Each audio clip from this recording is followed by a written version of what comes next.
الرحیم الحمد للہ والصلاة والسلام علی رسول اللہ صلی اللہ علیہ وسلم۔ موجودہ صورت میں جو وبا ہے، اس میں جو احتیاطی تدابیر ہیں جن کی پوری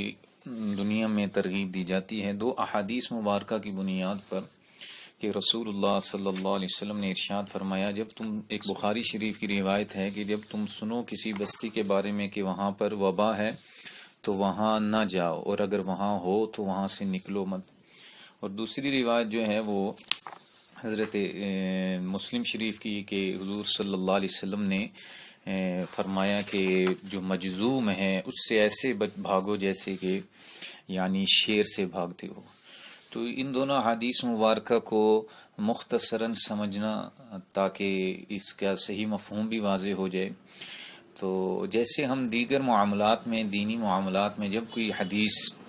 دلیل کے طور پر لیتے ہیں تو اس میں اس حدیث کی شرح محدثین اور شراح حدیث نے کیا بیان فرمائی ہے، اس کو ضرور ملحوظ رکھا جاتا ہے۔ تو ضروری ہے کہ ان دونوں احادیث مبارکہ کی شرح محدثین کیا بیان فرماتے ہیں اس کو دیکھا جائے۔ چنانچہ اس حدیث شریف کی شرح میں در مختار اور طحاوی شریف میں امام طحاوی رحمۃ اللہ علیہ نے اور در مختار والے نے بھی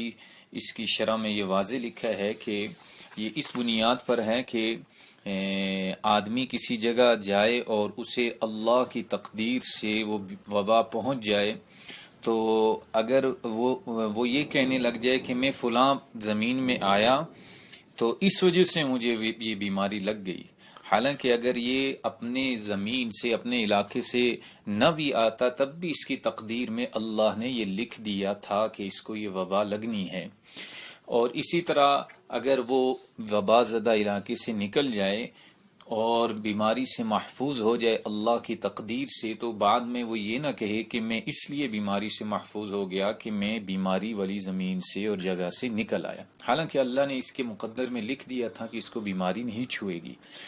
تو اس بنیاد پر یعنی عقیدے کی حفاظت کے لیے، چنانچہ امام طحاوی نے یہ لکھا ہے کہ جس کو اپنے عقیدے پر یعنی یہ یقین ہو اور اس کا عقیدہ پختہ ہو تو اس کے لیے وبا زدہ علاقے سے نکلنا یہ جائز ہے، اور اسی طرح اس علاقے میں جانا بھی جائز ہے۔ یہ سارا مضمون امام طحاوی نے بھی لکھا ہے اور اس کو در مختار والے نے بھی لکھا ہے۔ اور امام طحاوی نے یعنی حضرت ابو موسیٰ اشعری رضی اللہ تعالیٰ عنہ کی بھی ایک بات نقل کی ہے، چنانچہ وہ لکھتے ہیں کہ طاعون میں مکروہ یہ ہے کہ آدمی اس جگہ سے، اس علاقے سے نکلے، پھر وہ بیماری سے محفوظ ہو جائے تو وہ یہ کہنے لگ جائے کہ میں نکلا اس وجہ سے محفوظ ہو گیا، یا جائے اس جگہ میں اور بیماری میں مبتلا ہو جائے تو وہ یہ کہے کہ میں گیا اس لیے مبتلا ہو گیا، تو ایسے شخص کے لیے اس جگہ یعنی یہ مکروہ ہے۔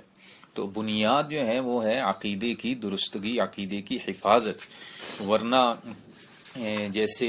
تو اس حدیث سے یعنی یہ جو منع ہے یہ اس وجہ سے نہیں ہے حدیث میں منع کہ آدمی کے وہاں جانے سے اس کو وبا لگے گی، بلکہ عقیدہ کمزور ہوگا، وبا مقدر میں ہے، لگنا لگے گی ضرور چاہے جائے نہ جائے، لیکن